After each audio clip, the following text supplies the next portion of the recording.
y'all, it's Helen and happy Monday. Today on The Rest of Me, I'm giving you 4 mental shifts that will help you get better with people.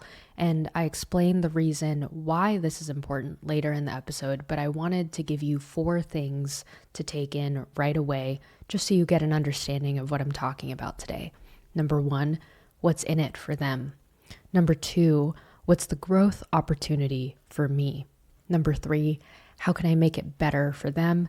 And number 4, how can I make me better? So 4 mental shift questions that will help you become a better servant leader. Let's start the show. I think there's only one thing that separates us from being good at people, and I think it's us. Hi everyone, my name is Helen, and this is the Rest of Me podcast.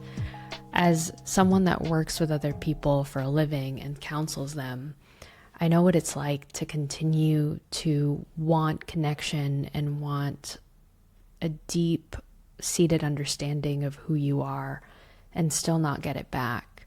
I want to give you 4 mental shifts that are going to help you be better with people. Now, why am I talking about this? At the Rest of Me, I really want to go against the grain and not talk so much about perfection and how to achieve more. I want us to get to the heart of what it's like to actually live a meaningful, fulfilling life. And it boils down to thinking about others more highly than yourself. I think it was Vivek Murthy that talked about this. Vivek Murthy was our last Surgeon General, and he shared that loneliness is our largest epidemic nowadays. I want to start out by saying that being a sacrificial leader and being the first person to step out and doing things that other people might not do is the first step to getting good at human interaction and human relationship. Philippians 2:3-4 says, "Do nothing out of selfish ambition or vain conceit. Rather, in humility, value others above yourself, not looking to your own interests, but each to the interests of others." I think being really great with people requires a certain level of compassion and empathy. I was actually at the American Tire Depot today. I was frustrated that the wait time was 3 hours. I kept going back and forth, just trying to repair my tires, and I had other things to do. And one of the things that I kept coming back to was just the compassion, the empathy, and the honesty of the service workers that worked behind the counter.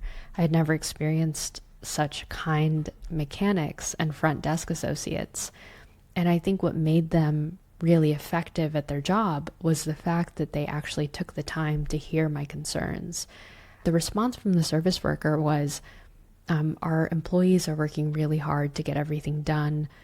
Our wait time is now 3 hours, and we apologize. We can give you a discount, but we can't budge on your wait time because we have to honor the other cars in front of you. Normally, if I heard that and I was in a hurry, I would probably get really cranky, but they treated everyone like that. They treated both their customers with a certain level of boundaries and respect, and they treated me with the same amount of respect. But most of all, the way that they treated their employees was really impressive, which made them stand out. And there wasn't any hint of selfish ambition or vain conceit in what they were talking about. And so, number 1, always ask what's in it for them. Do nothing out of selfish ambition or vain conceit. In humility, value others above yourselves. It's not saying that you should value yourself less. It's that you value people as equally as you value yourself. Number 2, what's the growth opportunity for me?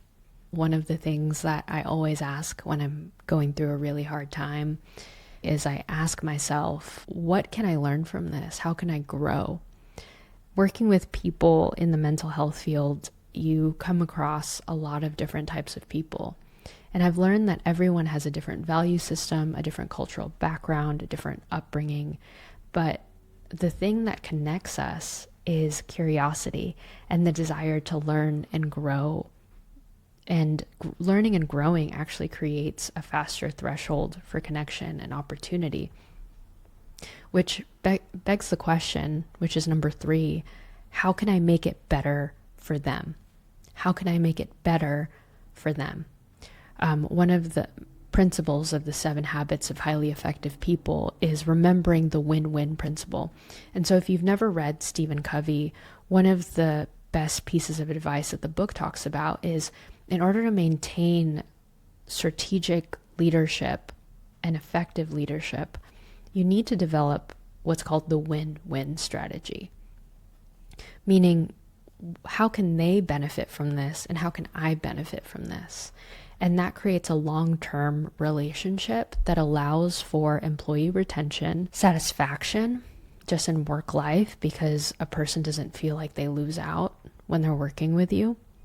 And you become more of an effective leader because you actually, going back to point number 1 and what's in it for them, care about what they have to say.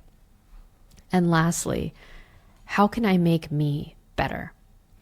Regardless of whatever I say today in this 7-minute short episode, I've learned that you're never going to win with people all the time. Because you're human, there are going to be things that you might say wrong or do wrong, and it leads to people not wanting to work with you. But the thing that keeps me elevated in moments where I fail as an individual is I always ask myself, how can I make me better for next time? There are things that people might say to you while they're working with you or talking with you in a relationship that makes you reflect. I remember when I was in a friendship, I kept interrupting someone in my freshman year of college. And there was one time where she just erupted out of anger, where she said, "Can you just stop interrupting me all the time?" And whenever I interrupt people, I always remember that moment because I saw the pain in her eyes. And I can't take back all the moments where I interrupted her and I had no control over what she does or does not say to me.